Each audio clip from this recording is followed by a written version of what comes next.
Hello mga ka-survivor! Ayan, for today's video, ay ganap ito noong Sabado or Saturday. So, ayan, nag-ayang aking mister mo na pumunta daw kami ng Yongdo!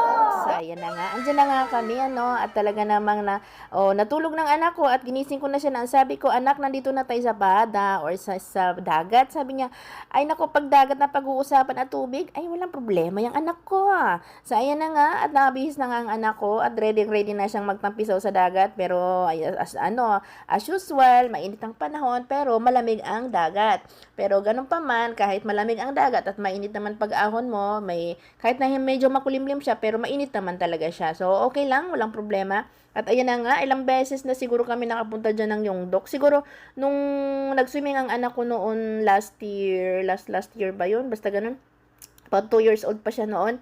Ayan, malamig din yon. Parang mga ganitong, mga ganyang din yon panahon. So, wala siyang pakialam doon. Nag-swimming din siya. At, ayan na nga, ayan ang dagat, diba? Diba? Ang ganda ng dagat. Maganda talaga dyan kasi, hindi siya ganyan hindi siya malinis. Kumbaga, malinis siya. Malinis yung dagat. Lalo pag nasa personal makikita nyo.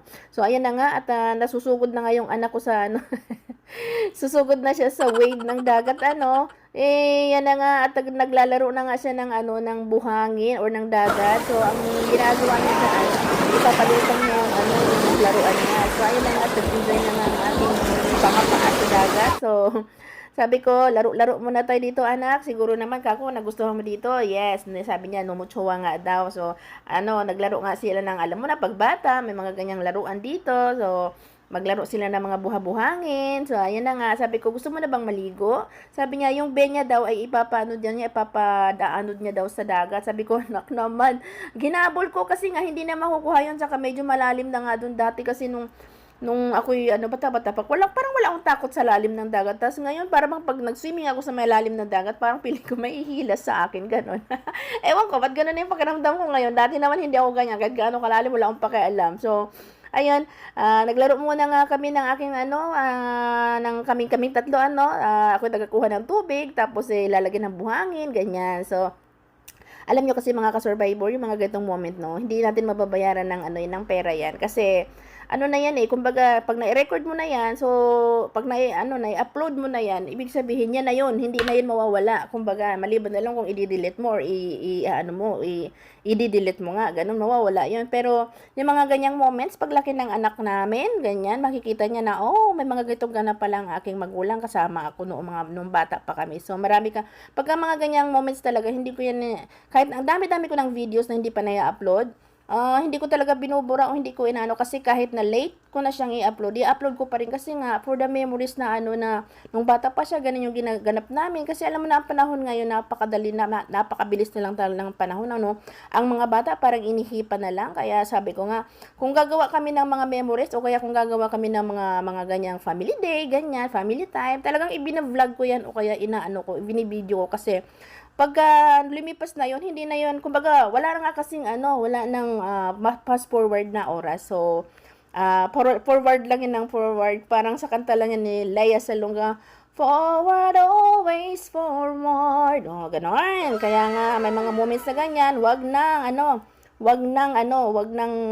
palagpasin. Katsaka ang asawa ko, natutuwa ako sa asawa kasi pag may time talaga siya, talagang mag-ano siya, kahit pagod siya, kapag day off niya, magsasabi talaga siya, magtatanong siya sa akin na, oo ma, saan ba gustong pumunta? Tapos minsan pag hindi ko naiisip kung saan gustong pumunta, siya na rin magsasuggest. Kaya yung time na yan, siya yung nag-suggest niya na pumunta kami ng Yongdok. Ay, sabi ko, ay go. Sabi ko ganyan. Hindi ko naisip yung Yongdok nung panahon na yan, nung time na yan, pero siya naisip niya yon. So, sige, punta tayo at alam ko magugustuhan din ka kung ni Tayon ngayon. Kasi nga si Tayon ngayon, medyo malaki na nga din at ma-appreciate niya na yung mga ganyang bagay, yung paglaro-laro na ganyan. So, diyan nga kami, nakaupo lang kami dyan at tuwang-tuwa naman yung anak ko kasi nga, inaano kami ng hangin, ng wave, hinahampas kami. So, ayan na nga pa, nahiga-higa ako. Ako wala akong kaarte-arte sa katawan. Diyos ko, sabi ko, kahit umitim ako, kahit na, bang maging kulay ko, dahil ako'y tunay na maitim naman talaga. Wala naman akong ipuputi, gano'n, kahit nandito na ako sa Korea at minsan nakatira ka na sa parang freezer na bansa, hindi talaga ako naputi, gano'n. Kaya sabi ko, ba't pa ako matatakot po na umitim? Maitim naman na ako. Sabi ko, wala akong pakialam kahit umitim ako, basta ang mahalaga, nag-enjoy yung anak ko, nag-enjoy ako, at nag-enjoy kaming tatlo. So, ayan, ramyun time. Pag ramyun, walang palagyang anak ko. Ay, nako, gustong-gusto niyan ang ramyun, ang noodles, di ba? Oh, so, yung asawa ko naman, nagpipiling magaling lumangoy. Nagpipiling talaga siya. Sabi niya, paano daw ba lumutang? Ay, nako, sabi ko, ilutang mo yung kamay mo, ilutang mo yung paa mo. Ay, talagang lumulubog siya. Tapos, pag-aahon, mauuna yung puwit. Ganon. Ay, ano kaya yun? Ayan na nga. Sabi ko kuhanin yung ayan nilalamig na nga siya dahil nakabalot na ng kumot. So tapos na nga kaming maligo at may baon kami mga kung anong anik-anik diyan para makaligo, hindi pwedeng wala.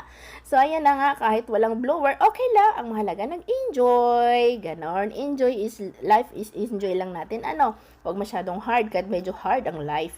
So ayan, kakain na nga kami sa napagpasya ng asawa na kumain kami sa jampungan o kaya ayan sa Chinese restaurant. Chinese restaurant yan, 'di ba? Oo. So kumain kami niyan ng jampong at ako ay paborito kong jampong. Kay jampong sa akin.